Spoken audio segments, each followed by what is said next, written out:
Hello to you, my friend, hello to you. I am Beetle, also sometimes known as the Muffin, because I love muffin.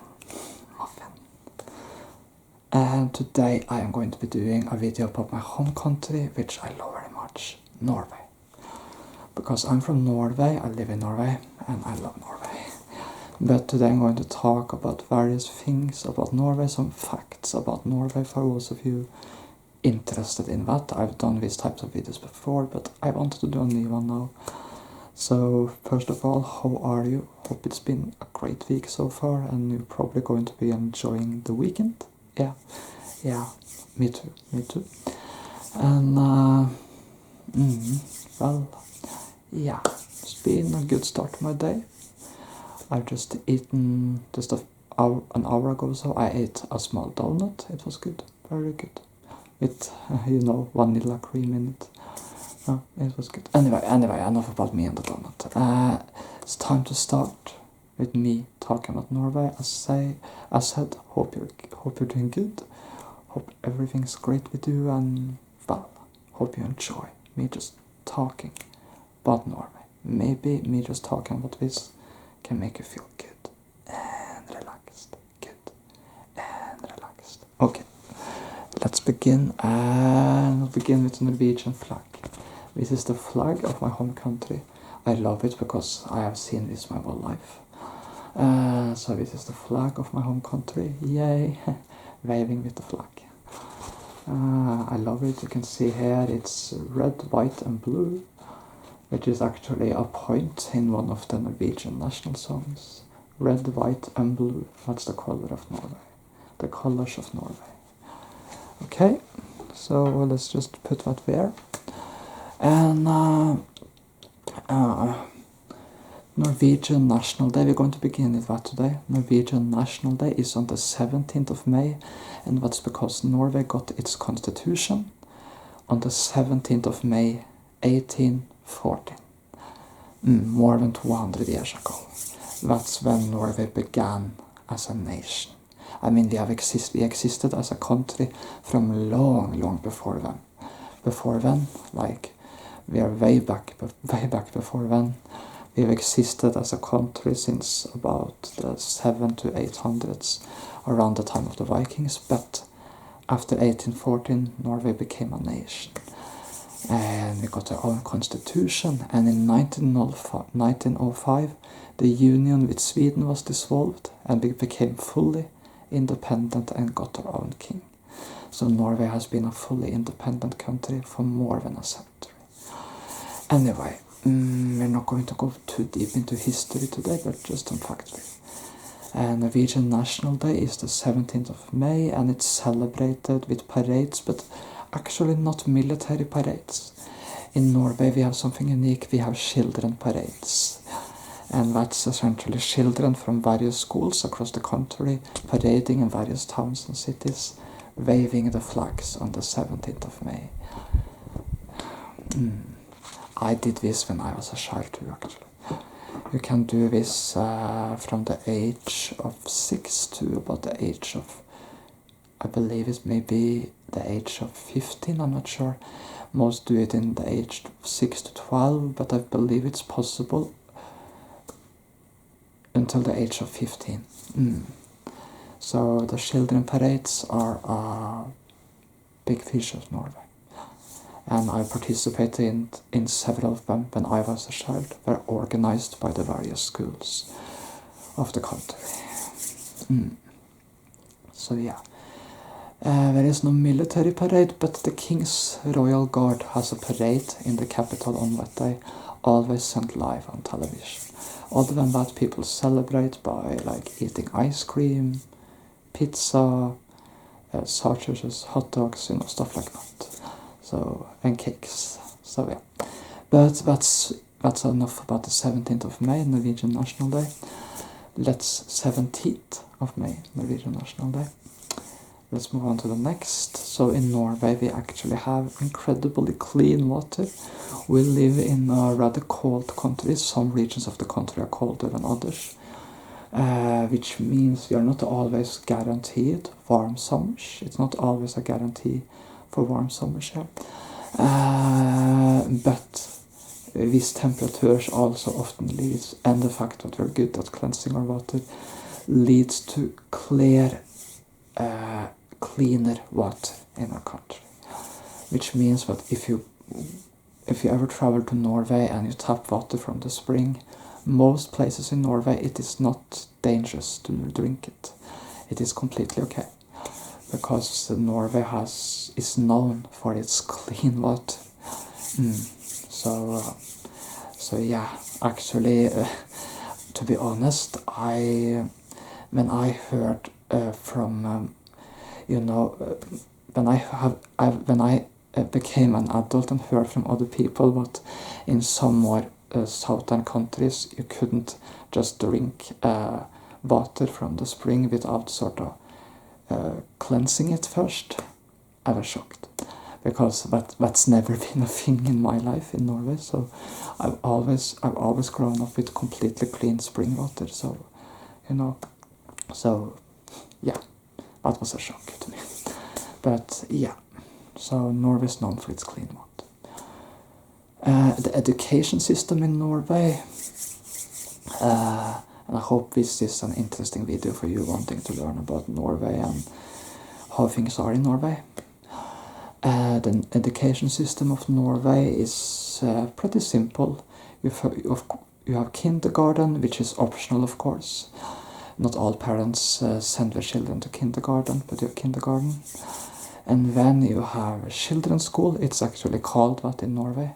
Children's school, which lasts from the age of 6 to the age of 12 through 7 grades. And then you have a youth school, which is the Norwegian equivalent of high school, but in Norway it's called for youth school.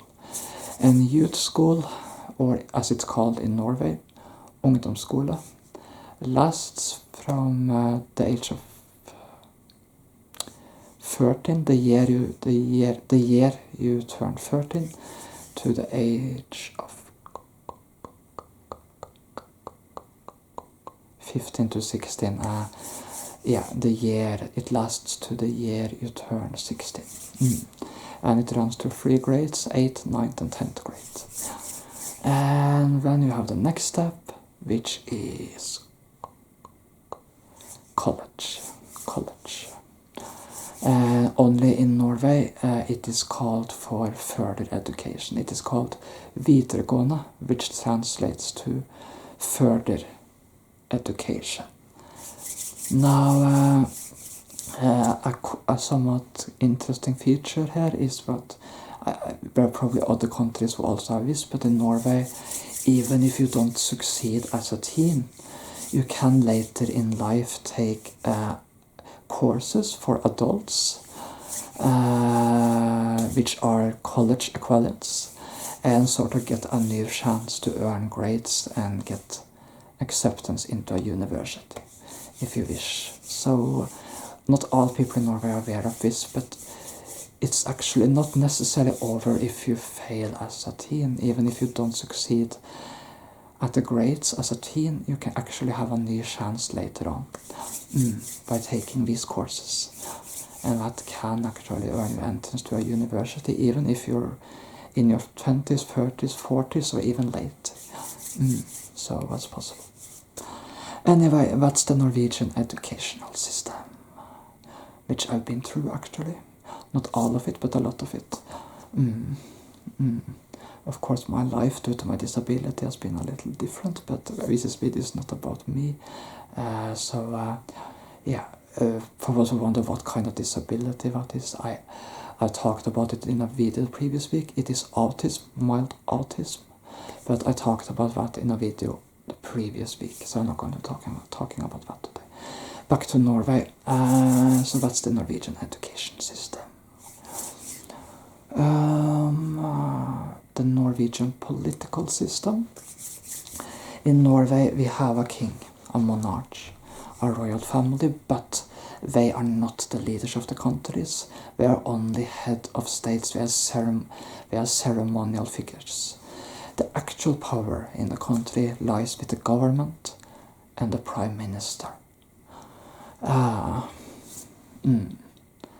and of course with the parliament called for the Storting, which lie both the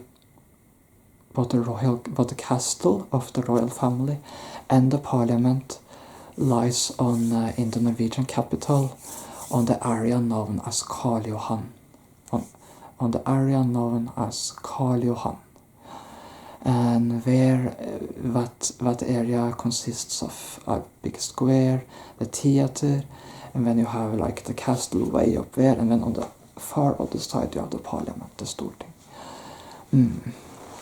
And I've actually I've been outside the castle a few times in my life. I've never been inside the castle, but I've been outside it because, in the park around it.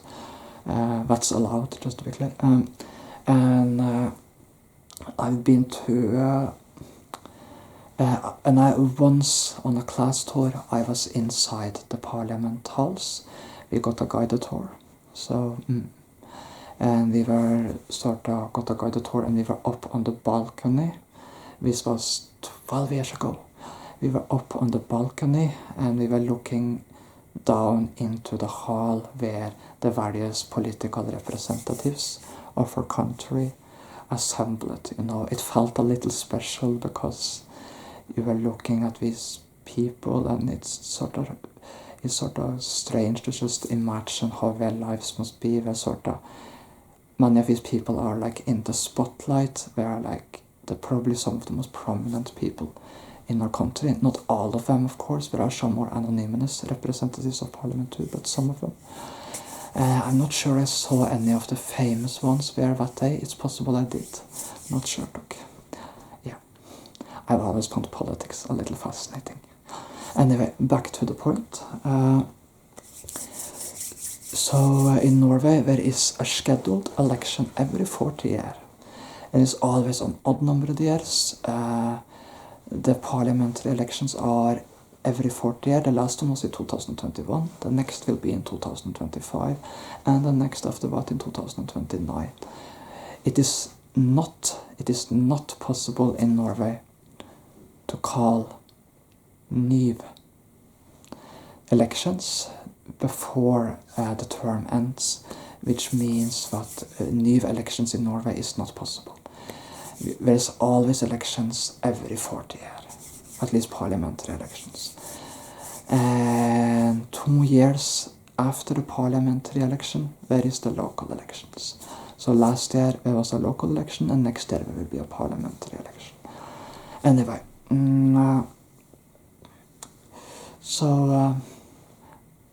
yeah, the parliament has a parliamentary president, which presides over the meetings, but the actual power in Norway lies with the prime minister and the government. And they are chosen via the parliamentary elections. And the prime minister is most often the party leader for either the biggest party on the left side of the spectrum or the biggest party on the right side of the spectrum. And this is usually the Labour Party or the right party. The Labour Party is the established left party. The right party is the established Conservative Party of Norway. The Conservative Party is led by a woman called Erna Solberg. She has been leader of the right party for 20 years. And she was prime minister for 8 years, from 2013 to 2021. She won in 13 and 17. But she lost in 21. However, now she's hoping to come back as prime minister in 25. The left Labour Party is led by a guy called Jonas Gahr Støre. He is our incumbent prime minister. He has been party leader of the Labour Party since 2014. He lost in 2017, but then won in 2021, or rather the left side won in 2021. And he is the prime minister, and it is assumed that he and the left will run for re-election in 2025. It is widely assumed, so far at least, that he and Erna Solberg will be the prime minister candidates of 2025. The other parties of the parliament, for there are other parties here too, can launch their own prime minister candidates.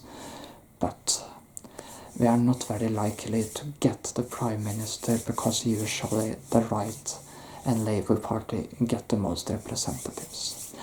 So we have had in the past Prime Ministers from other parties, but in recent decades it's been Labour and right which has dominated that system, really. A government can actually collapse during a period. It happened last time in 2000. If that happens, the opposition usually moves into power until the next election. Anyway, so yeah. But governments in Norway has not had a tendency to collapse in recent decades. So it's not happening a lot of times, at least not recently. Anyway, well, that also means that your best chance of becoming a Prime Minister candidate in Norway is to be selected as leader of one of the two main political parties.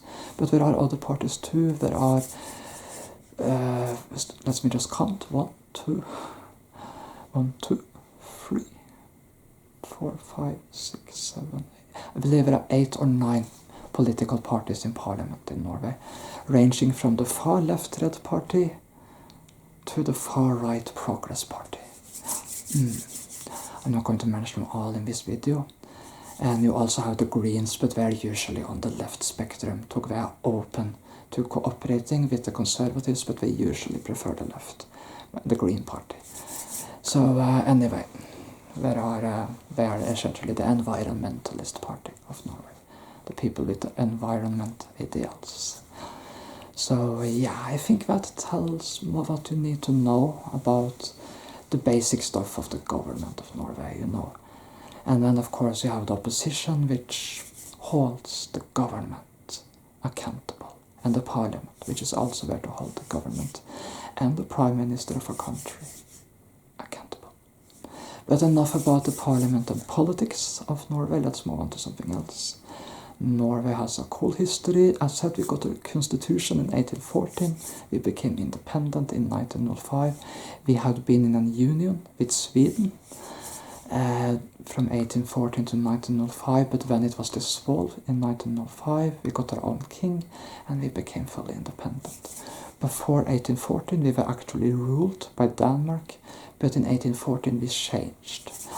And we got our own constitution and we entered a union with Sweden. I'm not going to go into the details of all of this now. And it wasn't a union we really wanted, but it happened anyway. But then thankfully we fought for our independence and got it in 1905. So yeah.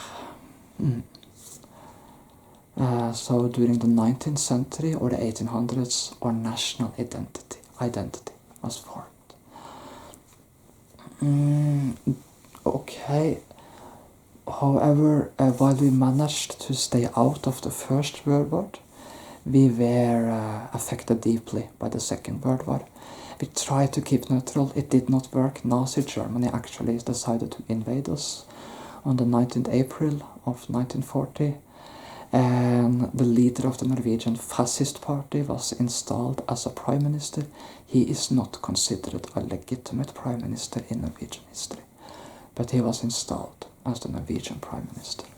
He was called for Vidkun Quisling, and he was the leader of the Norwegian Fascist Party, or the Norwegian Nazi Party. National Unity, the party was called. And they ruled Norway during the occupation from 1940 to 1945. That was the years we were occupied by Nazi Germany.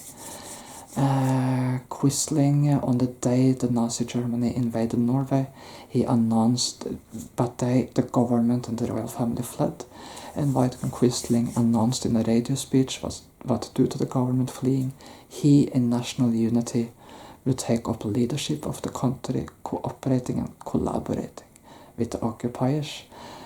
Due to this, once the war was over, once Nazi Germany fell and the Nazi and the Germans retreated out of a country, well, let's just say it did not go well. He was actually executed afterwards, and afterwards the name Quisling has widely been associated with the synonym of traitor. So today when people call you a quisling, they call you a trader, and that's because quisling became renowned as a trader in Norwegian history for cooperating and collaborating with the occupying force. He was not the only Norwegian who did that, of course, but there were others who did that. So, but the 1940s was the last time there was a war in our country. The war itself was primarily in 1940, during the first months when Nazi Germany invaded and they chased the government and royal family, trying to stop them from leaving the country. They bombed a few places in relation to that, but there were war actions the following years too, seeing as there was an active resistance in Norway to the invaders and occupiers. So that's a very big part of Norwegian history, the Second World War. Anyway, thankfully in 1945 we regained our freedom, and since then we've been fully independent again. Since then we've had our freedom back. At least so far.